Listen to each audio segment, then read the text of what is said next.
सकते हैं, और अगर ये कम हो तो हमें कहाँ पे काम करना है कि ये बेहतर हो जाए। अब सबसे पहले आपको ये अपने एड्स मैनेजर के अंदर ये 3 कॉलम्स आपको नजर आ रहे हैं: quality ranking, engagement rate ranking, conversion rate ranking. अच्छा, ये ऐड कॉलम मैंने किस तरीके से बनाया इसको अभी छोड़ दें, ठीक है, ये आगे के सेशंस के अंदर अभी आएगा। अभी सिर्फ ये समझें कि क्वालिटी रैंकिंग अगर आपकी बिलो एवरेज है, ठीक है, तो आपने कहाँ काम करना है। Engagement rate ranking below average है तो कहाँ काम करना है, और ऐसे ही कन्वर्जन रेट रैंकिंग या तो ये बिलो एवरेज होगी, या ये एवरेज होगी, या ये अबव एवरेज होगी। इन तीन में से ये किसी एक के ऊपर लाई कर रही होती, ठीक है। अब जहां पर जो एग्जाम्पल है, अब यहां पर इसकी परचेजेस 9 आई हुई है, लेकिन फिर भी conversion rate ranking below average है। क्यों है इसको मैं भी आगे आपको समझाऊंगा। अभी आप समझेंगे अगर आपकी क्वालिटी रैंकिंग बिलो एवरेज है तो आपको कहाँ काम करना है। अगर आपकी क्वालिटी रैंकिंग बिलो एवरेज है तो आपको अपनी एड कॉपी और एड क्रिएटिव चेक करना है। एड कॉपी और एड क्रिएटिव क्या होता है, ये जो आपके पास ब्रांड नेम के नीचे, पेज नेम के नीचे जो टेक्स्ट लिखा हुआ है ये एड कॉपी है, और उसके नीचे जो इमेज या फिर वीडियो होती है वो एड क्रिएटिव होता है। तो उससे कंफ्यूज मत होइएगा, अभी अगला सेशन एड क्रिएटिव गाइड के ऊपर होगा तो उसके अंदर बहुत डीपली मैं इन चीज़ों को डिस्कस करूंगा।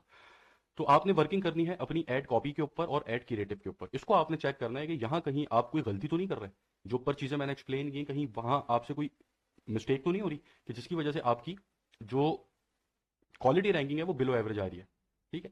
दूसरी चीज आपने अपनी फ्रीक्वेंसी चेक करनी है। ऐसा तो नहीं हो रहा कि आपका ऐड कोई बार बार देख रहा है और बार बार देखने की वजह से एनॉय हो रहा है और आपके ऐड को हाइड कर रहा है।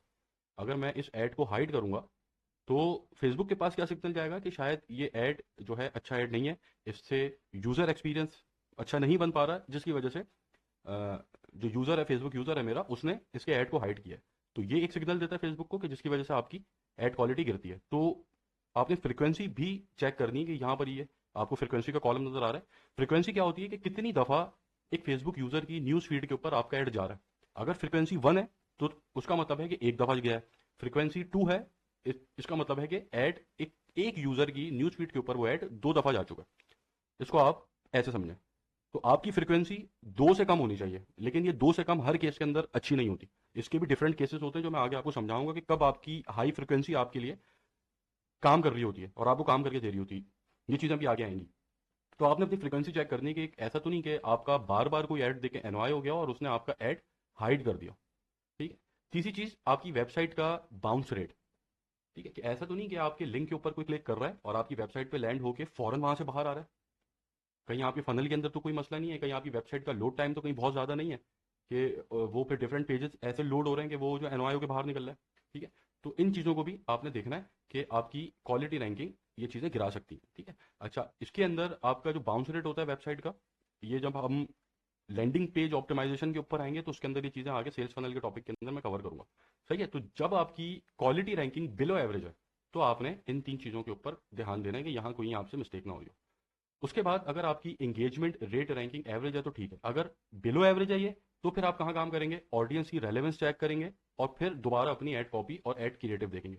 अच्छा, इससे पहले क्वालिटी रैंकिंग के अंदर जब आप एड कॉपी और एड क्रिएटिव देख रहे थे तो यहां पर आप ये चीज चेक कर रहे थे कि कहीं आपने कोई मिस्टेक तो नहीं की हुई कि जिसकी वजह से आपकी क्वालिटी गिर रही हो। जैसे कि ऊपर की एग्जांपल्स के अंदर हमने अभी देखा था कि आपने super food, world best shoes, इस तरीके की कोई आपने मिस्टेक तो नहीं की हुई कि जिससे आपकी एड क्वालिटी गिर रही है। लेकिन जहां जब आप एंगेजमेंट रेट रैंकिंग के ऊपर एड क्रिएटिव और एड कॉपी चेक करेंगे तो अब यहां पर आप मिस्टेक चेक नहीं कर रहे अपनी, अब यहां पर आप ये चेक कर रहे हैं कि आपकी एड कॉपी कहीं बोरिंग तो नहीं है।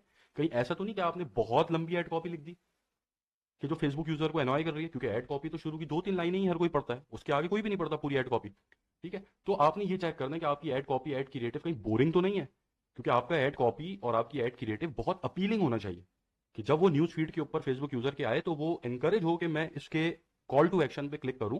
जैसे कॉल टू एक्शन यहाँ पर इसका लर्न मोर है, इस पर क्लिक करके इसकी वेबसाइट के ऊपर लैंड हो, ठीक है। ये चीज़ें अभी मैं आपको एड क्रिएटिव गाइड में अगले सेशन में समझाऊंगा, इन डेप्थ समझाऊंगा। तो आपने ये चेक करना है, ठीक है। यहाँ पर जब आप अपनी एड कॉपी और अपना क्रिएटिव चेक कर रहे हैं तो इन चीज़ों को चेक करना है। और फिर ऑडियंस रेलेवेंस, कि आप जिसको अपना एड दिखा रहे हैं वो उसके साथ रेलेवेंट भी है या नहीं है। कि अगर मैं अपनी न्यूज़ फीड के ऊपर किसी लेडी सैंडल का ऐड देख रहा हूँ तो मैं तो उसके साथ रेलेवेंट नहीं हूँ, तो ना मैं कोई उसके ऊपर रिएक्ट करूंगा, ना मैं शेयर करूंगा, ना मैं कमेंट करूंगा, ठीक है। तो मेरी क्या होगी, इंगेजमेंट इससे कम होगी।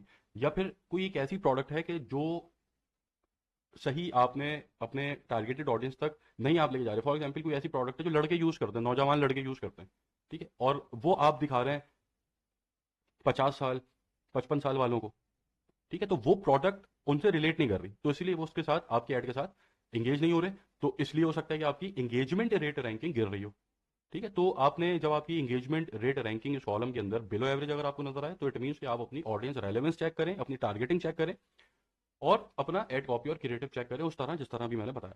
अच्छा, ऑडियंस रेलेवेंस है या नहीं है, तो ये चीज़ें अभी जब हम टारगेटिंग के सेक्शन पे जाएंगे तो इन डेप्थ समझेंगे। तो अभी मैं जो चीज़ें बस समझा रहा हूँ उसको एब्जॉर्ब करते चले जाएं आप।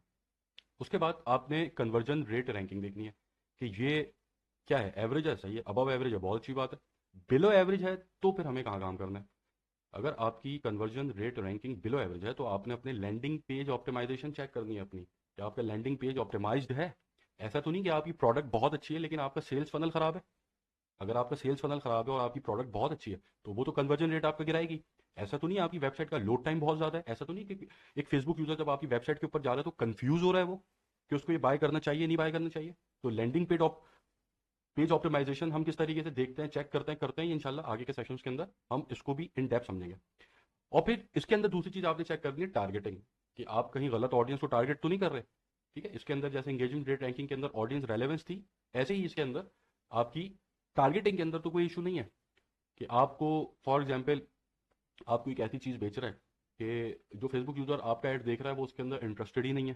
ठीक है, वो आपसे खरीदना ही नहीं चाहेगा। जब इंटरेस्टेड नहीं है तो खरीदेगा नहीं, तो उससे आपकी कन्वर्जन रेट रैंकिंग गिरेगी। ठीक है, तो ये तीन चीज़ें जब आपके एड्स कॉलम के अंदर आपको बिलो एवरेज अगर नजर आती हैं तो आपने इन जगहों के ऊपर काम करना है। अब आ जाएं आपकी कुछ ऐड की सपोर्टिंग स्ट्रेटेजीज होती हैं। एक तो होता है कि आपने अपने एंड से सारी चीज़ें सही कर दी, आपने कोशिश की कि आपकी इंगेजमेंट रेट रैंकिंग भी अच्छी है। अच्छा हाँ, यहाँ पर मैं सबसे पहले आपको ये बता दूं कि इस कैंपेन को ही मैंने क्यों दिखाया। मेरे पास ऐसी भी कैंपेन्स थी कि जिसके अंदर सब अबव एवरेज था, ऐसी भी थी जिसमें एवरेज था, लेकिन मैंने ये क्यों दिखाया, ये मैंने इसलिए दिखाया है कि इसके अंदर आप देखें conversion rate ranking below average है और यहाँ परचेजेस 9 है, 9 परचेजेस आई हुई हैं। और जो ऊपर वाला ऐड है उसके अंदर कन्वर्जन रेट रैंकिंग एवरेज है लेकिन परचेजेस कोई नहीं है। ठीक है, तो इसको चेक करने के लिए आपने टाइम देना है, इसके ऊपर स्पेंडिंग इतनी नहीं हुई है इस कैंपेन के ऊपर।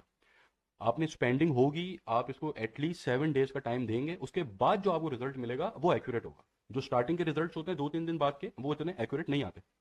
तो इसलिए यहाँ पर ये जो 9 दिखा रहा है परचेजेस और यहाँ पर conversion rate ranking below average दिखा रहा है, तो इट मीन्स कि इसने इस कैंपेन ने इतनी स्पेंडिंग अभी नहीं की। एक पॉइंट ये, दूसरा पॉइंट ये कि अगर आपको परचेजेस आ रही, ऐसा भी होता है कि आपकी conversion rate ranking below average रहती है और आपको परचेजेस बड़ी सस्ती पड़ रही होती है। तो अगर ऐसा सिनेरियो है आपके साथ तो फिर आपने ये रैंकिंग को नहीं देखना। फिर आपने ये नहीं कि आप अपनी कैंपेन के साथ छेड़छाड़ कर दें, अच्छी वाली कैंपेन चल रही है, परचेजेस आपको दे रही है, उसके अंदर आपने छेड़छाड़ शुरू कर दी। अगर एक कैंपेन आपको परचेजेस दे रही है तो भले उसके ये तीनों कॉलम्स के अंदर तीनों फैक्टर्स ये बिलो एवरेज भी हैं, कोई फर्क नहीं पड़ता। ठीक है, आपको मतलब परचेज से। हाँ, अगर ये तीनों बिलो एवरेज आ रहे हैं और आपको परचेज भी नहीं आ रही तो फिर फर्क पड़ता है, तो फिर आपने इन चीजों के ऊपर काम करना जो ऊपर मैंने आपको बताई है। अच्छा, अब हम आ जाते हैं ऐड की सपोर्टिंग स्ट्रेटेजीज। आपने अपने एंड से सारी चीजें सही रख ली, आपने पूरी कोशिश की कि आपकी क्वालिटी रैंकिंग अच्छी रहे, आपकी इंगेजमेंट रेट रैंकिंग अच्छी रहे और अल्टीमेटली फिर आपकी कन्वर्जन रेट रैंकिंग भी अच्छी रहे। अब आपने कुछ अपने एंड से भी चीजें करनी है जिसको मैं ऐड की सपोर्टिंग स्ट्रेटेजीज बोलता हूँ। मतलब आप अपने एंड से ऐड को सपोर्ट करते हैं अपने, ताकि ऐड को आपकी थोड़ी सी और सपोर्ट मिले, थोड़ा सा और पुश मिले और वो अच्छा परफॉर्म करने लगे। सबसे पहले तो यहाँ पर आपकी ऐड कॉपी और क्रिएटिव बहुत अपीलिंग होना चाहिए, कि अगर मैं मीम्स एंजॉय कर रहा हूँ अपने और मेरे सामने मेरी न्यूज फीड के ऊपर आपका ऐड आ रहा है, तो वो ऐड ऐसा होना चाहिए कि जिसके ऊपर मैं रुकूं और आपके कॉल टू एक्शन के ऊपर क्लिक कर कर आपकी वेबसाइट पे लैंड हो। ठीक है, इस पॉइंट को अभी मैं छोड़ रहा हूँ क्योंकि अगले सेशन के अंदर इसको मैं बहुत खोल के इसके ऊपर बात करूंगा। सेकंड पॉइंट के ऊपर आ जाए सोशल प्रूफ। ठीक है, कि आपका ऐड अगर उसके नीचे आपने रिव्यूज लिए हैं, ठीक है, मतलब आपके एग्जिस्टिंग कस्टमर्स हैं, उनसे आपने कहा है कि अगर आपकी प्रोडक्ट हमारी अच्छी लगी है तो आप हमारे ये ऐड का लिंक है इसके ऊपर क्लिक करके कमेंट के अंदर आप जाकर हमारी प्रोडक्ट के ऊपर एक रिव्यू डाल दें। ठीक है, तो इससे क्या होगा, सोशल प्रूफ बढ़ेगा, सोशल प्रूफ बढ़ेगा तो जो आपका पोटेंशियल कस्टमर है जो आपका ऐड देख रहा है वो इनकरेज होगा कि वो आपकी प्रोडक्ट को बाय करे। क्योंकि एक बात याद रखिएगा कि जो फेसबुक यूजर है जो आपसे सामान खरीदने वाला है वो कमेंट करे या ना करे, कमेंट पढ़ेगा जरूर। ठीक है, तो आपने देखा होगा कि मेरे जितने भी एड्स होते हैं उसके नीचे आपको बहुत सारे रिव्यूज नजर आ रहे होते हैं, लेकिन यहां पर मैं आपको एक चीज रोक के ये बात बता दूं कि मैं किसी स्टूडेंट से नहीं कहता, मुझे जरूरत ही नहीं पड़ती। हालांकि मुझे कहना चाहिए, अगर मैं कहूं तो और बहुत सारे रिव्यूज स्टूडेंट्स उसके अंदर डालें, लेकिन अल्लाह गवाह है जितने स्टूडेंट्स अभी मुझे सुन रहे हैं इस वक्त वो सब गवाएं कि मैं कभी भी किसी स्टूडेंट से ये नहीं कहता कि जाओ मेरे ऐड के ऊपर नीचे जाके कोई रिव्यू डालो। जितने भी रिव्यूज आ रहे होते हैं वो खुद स्टूडेंट्स अपनी मोहब्बत के अंदर डाल रहे होते हैं रिव्यूज, सही है, लेकिन मुझे कहना चाहिए। तो आपको भी अपने कस्टमर्स को कहना है कि आप हमारे कमेंट सेक्शन में जाएं और वहां पर जाकर रिव्यूज डालें। ठीक है, उससे आपका क्या है, एक सोशल प्रूफ बढ़ेगा आपका। उसके बाद जो रिस्पॉन्सेज हैं वो ट्रांसपेरेंट आपने रखने हैं। ठीक है, आपने ऐसा नहीं करना कि आपसे कोई सवाल पूछ रहा है कमेंट सेक्शन में और आप उसको रिप्लाई कर रहे हैं चेक इन बॉक्स, और व्हाट्सएप के ऊपर आप उसको डाइवर्ट कर रहे हैं कमेंट से। ठीक है, तो ये चीज़ आपकी क्रेडिबिलिटी गिरती है इससे। तो आपको कंसाइज वे के अंदर जो भी सवाल उसने पूछा है उसका आपको जवाब देना है। अब इससे आपको एक फ़ायदा होगा।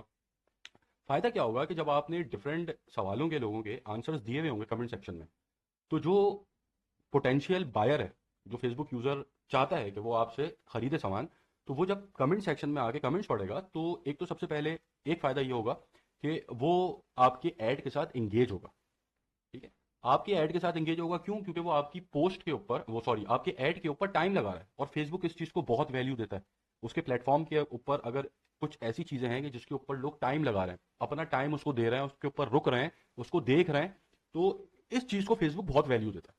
सही है, क्यों? क्योंकि उसके अपने प्लेटफॉर्म का जो कंज्यूमिंग टाइम है वो बढ़ रहा है ना इससे, तो ये फेसबुक को फायदा है। तो जिस चीज से फेसबुक को फायदा पहुंच रहा है तो उस चीज को ऑब्वियसली फेसबुक बहुत वैल्यू देगा। तो एक बंदा आपका ऐड देखता है, फिर कमेंट सेक्शन में आके एक एक कमेंट के ऊपर आपने सबको जवाब दिए हैं सवालों के, वो सारे कमेंट्स पढ़ रहा है, तो वो अपना टाइम आपके ऐड को दे रहा है।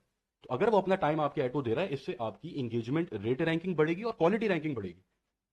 सही है, फेसबुक की नजर में आपके ऐड की क्वालिटी ऊपर जाएगी, यार इसके ऐड के ऊपर लोग इंगेज कर रहे हैं। सही है, तो आपने ट्रांसपेरेंट रिस्पॉन्सेस जो है आपने देने हैं, बिल्कुल जो चीज़ आपसे पूछी गई है वही चीज़ कमेंट सेक्शन के अंदर एक शॉर्ट और कंसाइज वे के अंदर बता दें। कोई लंबी लंबी बहसें नहीं करनी है आपने उसके अंदर, लंबे लंबे कमेंट्स नहीं करने, एक शॉर्ट तरीके से बता दें जो उसने सवाल पूछा। ये चीज़ आपकी एंगेजमेंट बढ़ाता है। तो ये कुछ छोटी सी ऐड की सपोर्टिंग स्ट्रेटेजीज हैं कि जो आपके लिए बहुत अच्छा वर्क करती हैं। ठीक है, अब हम डिस्कस करते हैं कि हाउ टारगेटिंग वर्क्स। एक फेसबुक आपको जब ये ऐड दिखा रही है, मुझे अगर फेसबुक ने ये ऐड दिखाया है, तो फेसबुक के एल्गोरिथम ने क्या चीज़ें कैलकुलेट की हैं पीछे, और उसके बाद मुझे ये ऐड दिखाया है। ठीक है? अब देखिए, एक पार्ट तो फेसबुक का भी है ना, एक तो हमने अपने एंड से सारी चीजें कर ली सही, अब उसके बाद एक पार्ट फेसबुक का भी है। अब फेसबुक किन चीजों को देखकर ये ऐड मुझे दिखा रहा है, ठीक है, उसके अंदर सबसे पहला फैक्टर जो होता है वो होता है कि आपने कौन से पेजेस को लाइक किए हैं। अच्छा, यहां पर ये चीज मैंने लिखी हुई है इंप्रेशन। ठीक है, इंप्रेशन से कंफ्यूज मत होइएगा। इंप्रेशन का मतलब यह है कि आपकी न्यूज फीड के ऊपर कोई ऐड एक दफा आ गया, भले आप रुके या ना रुके उस ऐड के ऊपर, आप कमेंट करें, लाइक करें, ना करें, एक दफा आपकी न्यूज फीड के ऊपर कोई ऐड आ गया, वो एक इंप्रेशन काउंट होगा। ठीक है, तो अब ये इंप्रेशन कैसे हो रहा है आपकी न्यूज फीड के ऊपर, मैं उसको समझा रहा हूं आप लोग को। तो सबसे पहले जो फेसबुक देखती है, जो फेसबुक का एल्गोरिथम चेक करता है चीज, वो चेक करता है कि आपने कौन से पेजेस लाइक किए हुए हैं। दूसरी चीज क्या चेक करता है कि आप कौन सी वेबसाइट्स को विजिट करते हैं। तीसरी चीज क्या चेक करता है फेसबुक कि आपका एजुकेशनल बैकग्राउंड क्या है, आपकी लोकेशन क्या है, जॉब टाइटल क्या है, आपका रिलेशनशिप स्टेटस क्या है। ये सारी चीजें फेसबुक को पता है ना। तो इस ही डाटा की बेसिस के ऊपर फेसबुक जो अपना ऐड है वो आप तक लेकर आ रहा होता है कि शायद आप इस प्रोडक्ट के अंदर इंटरेस्टेड हो और इस प्रोडक्ट को खरीद लें। देखिए, एक जान तो आप मार रहे हैं कि आपकी चीज बिक जाए, आपके साथ फेसबुक भी जान मारता है कि आपकी चीज बिके। क्यों? क्योंकि उसे भी तो अपना प्लेटफॉर्म चलाना है ना। वो ये नहीं चाहता कि लोग बोले यार फेसबुक के ऊपर तो एड्स काम नहीं करता है, तो वो अपनी भी जान मार रहा होता है। ठीक है, अपनी एआई की मदद से अपने एल्गोरिथम्स को इस तरीके से वो ट्रेन कर रहा होता है कि आपकी चीज ज्यादा ज्यादा बिके। तो वो इन कुछ चीजों को देख रहा होता है। अब आप किन एड्स के साथ इंगेज हो रहे हैं, ठीक है, ये चीज जो है नोट कर रही होती है फेसबुक कि आप, अच्छा, आप इस एड के साथ इंगेज हुए हैं, तो मतलब इसके जैसे ही और एड्स अगर फेसबुक आपको दिखाए तो आपकी कन्वर्जन के चांसेस बढ़ेंगे। ठीक है, आपके बाय करने के चांसेस बढ़ेंगे। ठीक है, उसके बाद आपकी तमाम एक्टिविटी जो भी आप मेटा प्लेटफॉर्म के ऊपर कर रहे हैं, चाहे व्हाट्सएप हो, फेसबुक हो, इंस्टाग्राम हो, वो सारी चीजें फेसबुक रिकॉर्ड कर रहा है अपने पास, और उसी की बेसिस के ऊपर ये ऐड का इंप्रेशन आपके पास आता है। अब यहाँ पर एक चीज मैं आप लोगों को आखिरी बता दूं, उसके बाद हम इस सेशन को वाइंड अप करेंगे और फिर नेक्स्ट सेशन पे चले जाएंगे जो कि एड क्रिएटिव गाइड है। अब एक चीज ये है कि एक होता है वार्म और एक होता है कोल्ड इंटरेस्ट। अच्छा, यहाँ पर मैं इंटरेस्ट से आप ये कंफ्यूज मत होइएगा, जो आप इंटरेस्ट फेसबुक को बताते हैं कि इसको मुझे टारगेट करना है, अभी मैं वो बात नहीं कर रहा, अभी मैं इंटरेस्ट बात कर रहा हूँ। दिलचस्पी समझे बस इसको, अभी आप ऐसा समझे, इंटरेस्ट और कुछ नहीं है, किसी चीज के अंदर आपकी दिलचस्पी होना। तो अब यहाँ पर वार्म और कोल्ड इंटरेस्ट क्या होता है इसको समझ लें। अब फेसबुक के पास ये सारा डाटा है जो मैंने अभी आपको बताया, इस डाटा की बेसिस के ऊपर ऐड आप तक आ रहा है। लेकिन क्या हुआ कि फॉर एग्जाम्पल फेसबुक ने ये एनालिसिस किया कि इस डाटा की बेसिस के ऊपर फेसबुक ने अपने एंड से एनालिसिस किया कि हमजा को शूज के अंदर इंटरेस्ट है। उसने ये सारा डाटा देखा और इसकी बेसिस के ऊपर उसने ये एनालिसिस किया कि हमजा को शूज में इंटरेस्ट है। ठीक है, अब मेरे पास शूज का ऐड आना शुरू हुआ। एक ऐड गुजरा, मैंने कोई इंटरेस्ट नहीं लिया। दूसरा ऐड गुजरा, मैंने कोई इंटरेस्ट नहीं लिया। तीसरा ऐड गुजरा, मैंने कोई इंटरेस्ट नहीं लिया। अब क्या होगा कि फेसबुक शूज के ऐड को मुझे दिखाना बंद करना शुरू करेगा। पहले स्लो डाउन करेगा और फिर दिखाना बिल्कुल बंद कर देगा। क्यों कर देगा? क्योंकि उस शूज के इंटरेस्ट को वो मेरे कोल्ड इंटरेस्ट के अंदर डाल देगा। फेसबुक बोलेगी हाँ सही है, ये इस डाटा के मुताबिक हमजा का इंटरेस्ट शूज के अंदर तो है, लेकिन अब वो कोल्ड इंटरेस्ट में जा चुका है। क्योंकि वो किसी ऐड के ऊपर उस तरीके से रिस्पॉन्स नहीं दे रहा जिस तरीके से वो देता है या पहले देता था। फिर एक दफा, एक हफ्ते बाद, डेढ़ हफ्ते बाद फेसबुक ने दोबारा मुझे टेस्ट किया कि अब मैं दोबारा इसको शूज का ऐड दिखाती हूँ और फिर देखती हूँ क्या जो उसके ऊपर रिस्पॉन्स आता है। अब जो डेढ़ हफ्ते बाद मुझे दोबारा शूज का ऐड मेरे सामने आया, उसके ऊपर मैं रुक गया और रुक के मैंने उसको थोड़ा सा उसके ऊपर क्लिक क्लिक कर दिए, उसको जो रिएक्ट कर लिया या उसके साथ एंगेज हो गया। अब फेसबुक ने वो कोल्ड इंटरेस्ट जो था मेरा शूज वाला, उसको उठा के वार्म इंटरेस्ट के अंदर डाल दिया। अब आगे मैं अपनी न्यूज फीड जब भी स्क्रॉल करूंगा तो मेरे सामने शूज के ऐड आना शुरू हो जाएंगे। ठीक है, या आपने भी एक्सपीरियंस की होगी चीज कि अगर एक स्पेसिफिक प्रोडक्ट के ऊपर आप रुकें और आपने उसके अंदर अपना इंटरेस्ट शो किया है, तो अगले आप जब स्क्रॉल करना शुरू करते हैं अपनी न्यूज फीड को, तो आपके पास उसी प्रोडक्ट के एड्स आना शुरू हो जाते हैं। तो क्या हुआ कि वो आपका कोल्ड इंटरेस्ट जो था पहले, अब वो फेसबुक ने वार्म इंटरेस्ट में डाल दिया और वार्म इंटरेस्ट की बेसिस के ऊपर अब आपके पास वो ऐड आ रहा है। अब जब मैं उस एड के साथ एंगेज करना बंद करूंगा तो स्लोली स्लोली फेसबुक उन एड्स को स्लो डाउन करेगा और फिर बंद कर देगा, और फिर वो इंटरेस्ट जो था मेरा शूज का, वो वार्म से उठा के वापसी कोल्ड के अंदर आ जाएगा। तो फेसबुक का सिस्टम इस तरीके से आपको एड्स दिखाने की कोशिश करता है इन चीजों की वजह से। सही है, तो ये हमारा सेशन नंबर 1 था। आई होप इसके अंदर सारी चीजें आप लोगों को सही तरीके से समझ में आ गई होंगी क्लैरिटी के साथ। अब हमारा नेक्स्ट सेशन है सेशन नंबर 2, जिसके अंदर हम लोग एड आउटलुक और एड क्रिएटिव गाइड को इन डेप्थ डिस्कस करेंगे। Thank you.